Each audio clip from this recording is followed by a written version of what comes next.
Bienvenue sur On casse la croûte. Il y a quelques temps, vous proposez à l'approche des fêtes de Noël une bûche gâteau roulé, chocolat, assez traditionnel. Et puis on vous avait dit qu'on allait vous proposer une bûche un petit peu plus technique. Donc ça va être le cas aujourd'hui, mais vous allez voir une bûche que tout le monde peut réaliser. En effet, la bûche citron vert, coco, chocolat blanc, le papa, c'est maintenant et c'est parti.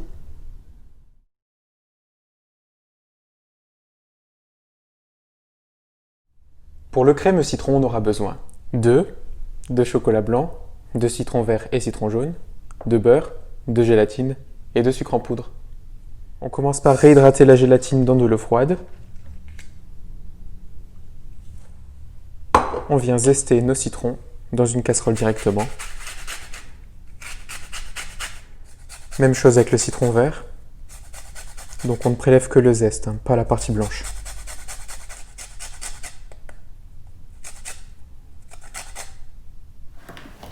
On prélève le jus des citrons.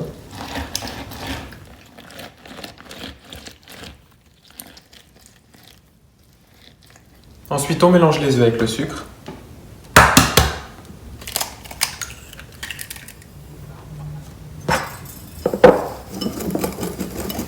On n'a pas besoin de faire blanchir les œufs ici.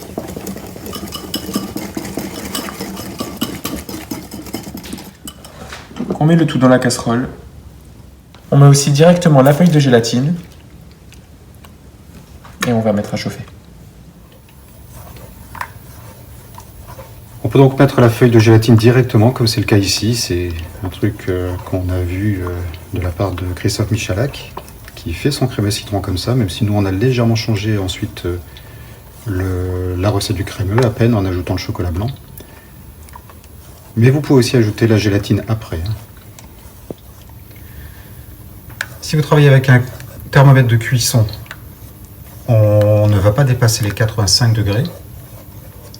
C'est vraiment le moment où la crème se mettrait à figer, les œufs à cuire, et on n'aurait plus du tout le même résultat que ce qu'on a envie d'avoir.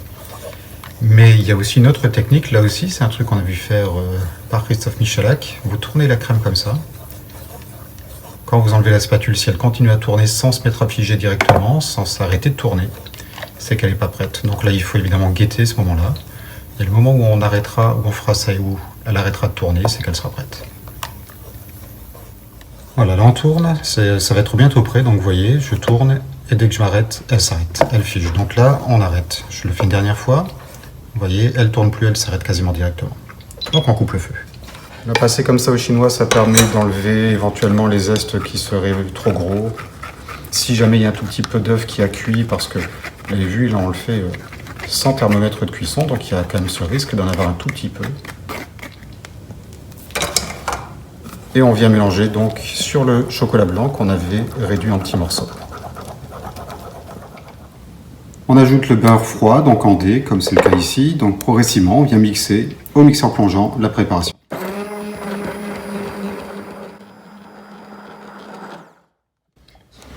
Pour ce crémeux citron, on va le couler directement dans l'insert à bûche, donc l'insert qui viendra se placer vraiment au milieu de la bûche. Quand on va couper, on verra ce joli crémeux citron au milieu du chocolat blanc, etc. Et ça partira en congélation, puisque ici, comme on doit placer l'insert au milieu d'une mousse, il faut absolument que l'insert soit très très solide. Donc ça va partir au congélateur, le temps de figer.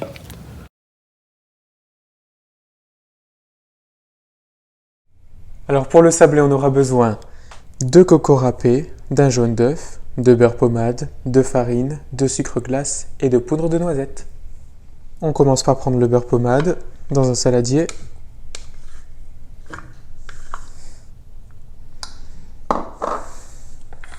On verse le sucre en poudre. Et puis on vient attendrir tout ça.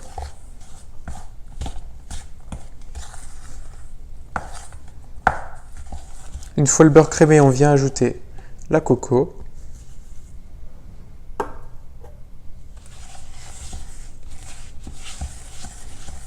Puis la poudre d'amande. Poudre de noisette, nous en l'occurrence.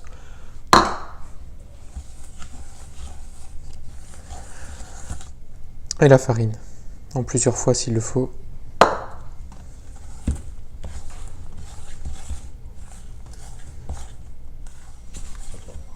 Quand la pâte commence à être homogène, on va ajouter le jaune d'œuf.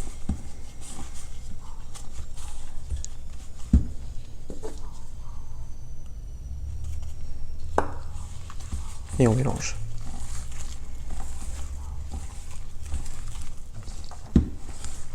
Et voilà, une fois que notre pâte est bien homogène, on va la passer un peu au frais. Alors maintenant, on va préparer la dacquoise. Donc pour la dacquoise, on aura besoin d'abord de 4 blancs, du sucre, une pincée de sel, la noix de coco, du sucre glace, de la poudre de noisette et on va prendre le zeste du citron vert. Alors d'abord, on va mélanger les poudres. Donc on a, bon, c'est pas ça qu'il me faut. Voilà, ça c'est mieux. Le sucre glace.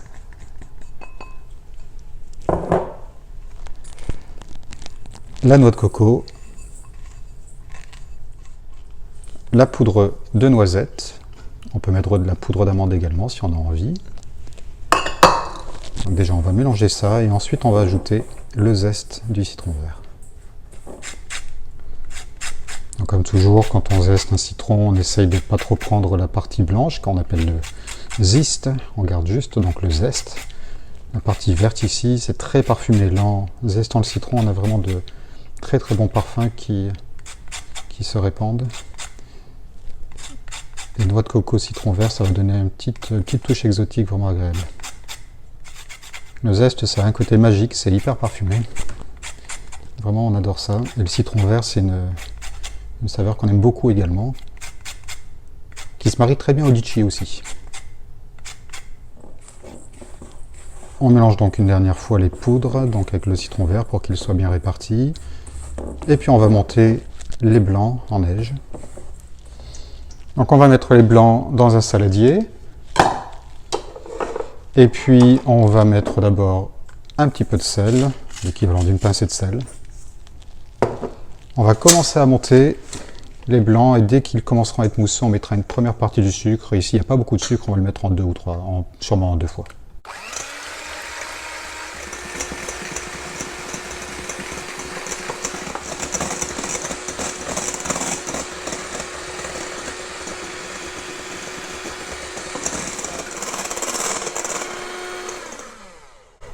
Voilà, on voit que les blancs sont assez fermes, donc on va s'arrêter ici. Je vais mettre ça de côté. Hop, on va ranger ça ici. Et maintenant, donc, on va passer aux poudres qu'on a mélangées tout à l'heure. Donc, on va mélanger ça petit à petit dans les blancs. Donc, vous voyez, progressivement, sûrement 3-4 fois, pour qu'on évite de casser les blancs. Donc, après, on va bien les soulever avec la spatule pour répartir le mélange et conserver l'aspect mousseux du blanc. Je vais bien remettre le petit truc en dessous. Voilà. On va voilà. Éviter de casser les blancs, absolument. En effectuant ce mouvement, on va prendre les poudres sur le côté. Et quand ça commence à être intégré, on va mettre un deuxième quart.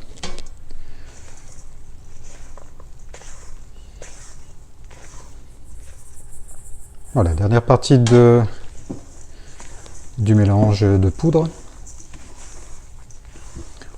On voit que la mousse ou les blancs d'œufs plutôt montés en neige ont gardé vraiment ce moelleux, le côté vraiment plus aérien. Naturellement, ça prend un petit peu de corps puisque il y a toutes les poudres maintenant qui sont dedans. On a une belle préparation pour un joli biscuit dacquoise. Pour terminer, donc, on va étaler la préparation sur une feuille de papier sulfurisé, papier cuisson. Voilà, et on va l'étaler. Toujours pareil, on essaie de ne pas trop l'écraser, ça va donner un beau petit biscuit bien moelleux.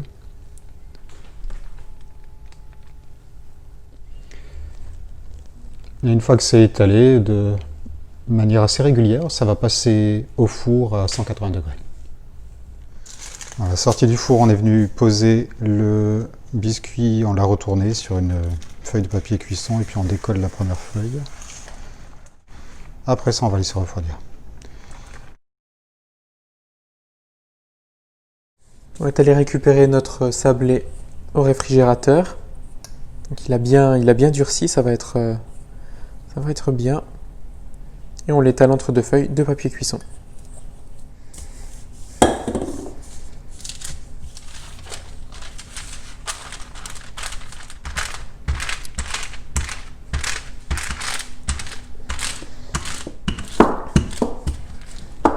Et voilà, quand on a une pâte qui fait 4-5 mm d'épaisseur, on peut s'arrêter. Là, on a récupéré le biscuit qui était à mi-cuisson et on s'est fait un petit modèle pour le four qu'on va utiliser. Voilà, l'idée, c'est de couper, avant que la pâte ne soit trop dure, quelque chose à la forme désirée. On va voir s'il n'est pas trop souple. S'il est vraiment trop souple, on attendra, mais ça permet, ça a l'air d'aller, hein. Ça permet d'avoir un biscuit qui a déjà commencé à bouger, puisque la cuisson peut le faire bouger un tout petit peu, mais qui ne devrait plus s'étaler davantage. Donc on devrait avoir vraiment la forme désirée. Si on attend trop longtemps, on aura un biscuit qui sera trop dur, qui sera trop cassant. Et donc dans ce cas-là, on aura du mal à faire la forme en un seul morceau. Voilà, ça repart en cuisson, 6 minutes encore. On passe à la réalisation de la mousse au chocolat blanc. Donc on aura besoin de lait entier, de chocolat blanc, de feuilles de gélatine et de crème liquide. On commence par réhydrater la gélatine dans de l'eau bien fraîche. On va laisser reposer ça, reprendre l'humidité en préparant la crème montée. Donc on va monter au batteur notre crème liquide bien fraîche. On l'a placée un peu au congélateur.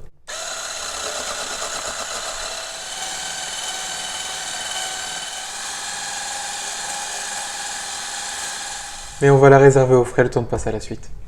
Ici, on vient récupérer notre gélatine qu'on essore bien pour pas ajouter plus de liquide. Dans le lait qu'on a fait chauffer,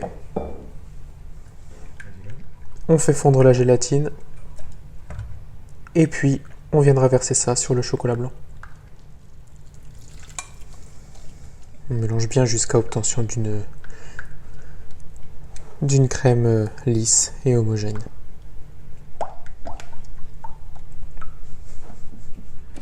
Là, on a testé simplement la température. Il faut qu'on soit en dessous de 45 degrés. Mais sinon, si vous touchez la crème avec le doigt, ça doit être à peine tiède, on va dire.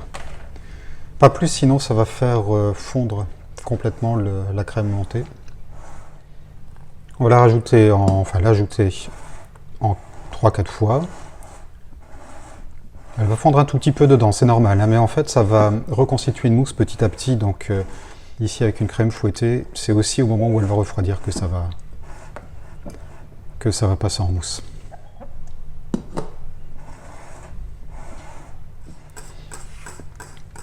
On peut venir aussi avec un fouet comme ça, délicatement, hein.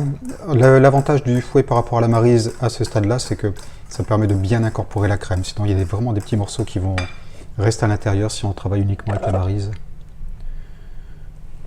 Il en reste encore une fois ou deux derrière. Mais petit à petit, on sent qu'on passe sur une autre texture qui sera encore liquide. Ça, c'est normal. Donc on va mettre une partie de la crème dans le moule, une belle partie. On est venu récupérer notre insert citron, donc on va le décoller du moule ici, en silicone. Alors ça c'est pratique, mais on vous montrera aussi des bûches avec d'autres types de moules. Plus facile à trouver vraiment dans le commerce. Voilà, donc là il faut vraiment, vous voyez pourquoi, il faut vraiment que ce soit congelé. Et on va placer ça ici dans la crème. Voilà. On va appuyer un petit peu. Mettre un tout petit peu de crème au-dessus.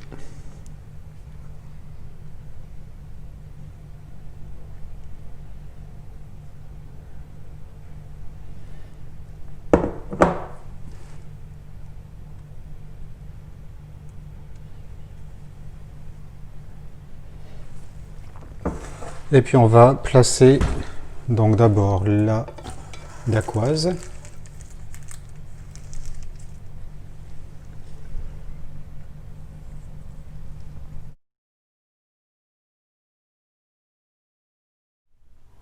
On vous montre juste, on parle de la fin du montage parce qu'on a eu un tout petit problème de film, mais bon, il n'y a qu'une toute petite étape. Après la dernière image que vous avez vue, on a juste coulé encore un petit peu de crème au chocolat blanc, puis on a mis le biscuit qu'on avait. Alors vous avez vu, attention, il est friable, il est quand même assez fragile. On a mis donc le biscuit que vous voyez ici, on a égalisé avec la crème là, et donc c'est parti en congélation.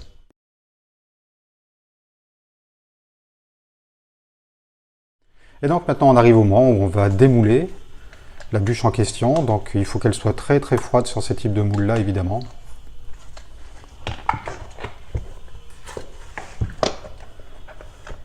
Voilà.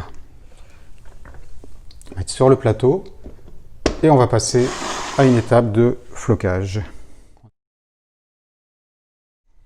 Alors on passe au flocage, on a réchauffé un petit peu notre spray velours, un spray velours blanc, et on va venir floquer à 25 cm de la bûche.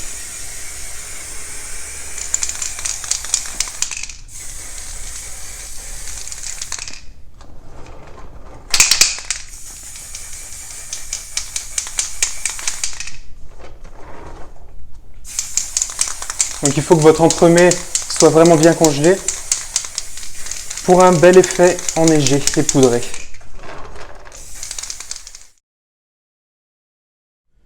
Pour la finition, on a monté une chantilly en mélangeant 20 centilitres de crème et une cuillère à soupe de sucre glace bombé.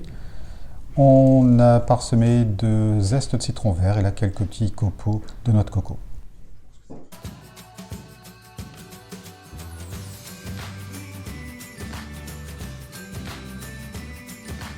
Vous pouvez utiliser cette recette pour réaliser un entremets sous forme de gâteau tout au long de l'année. Ce qu'on aime en tout cas nous dans cette recette, c'est que à la fin du repas de Noël qui est un petit peu lourd et qui pèse un tout petit peu sur l'estomac, elle est quand même finalement assez légère. Et pour ne rien manquer de toute l'actualité de On casse la croûte, suivez-nous sur YouTube, Facebook et Instagram. Alors à bientôt.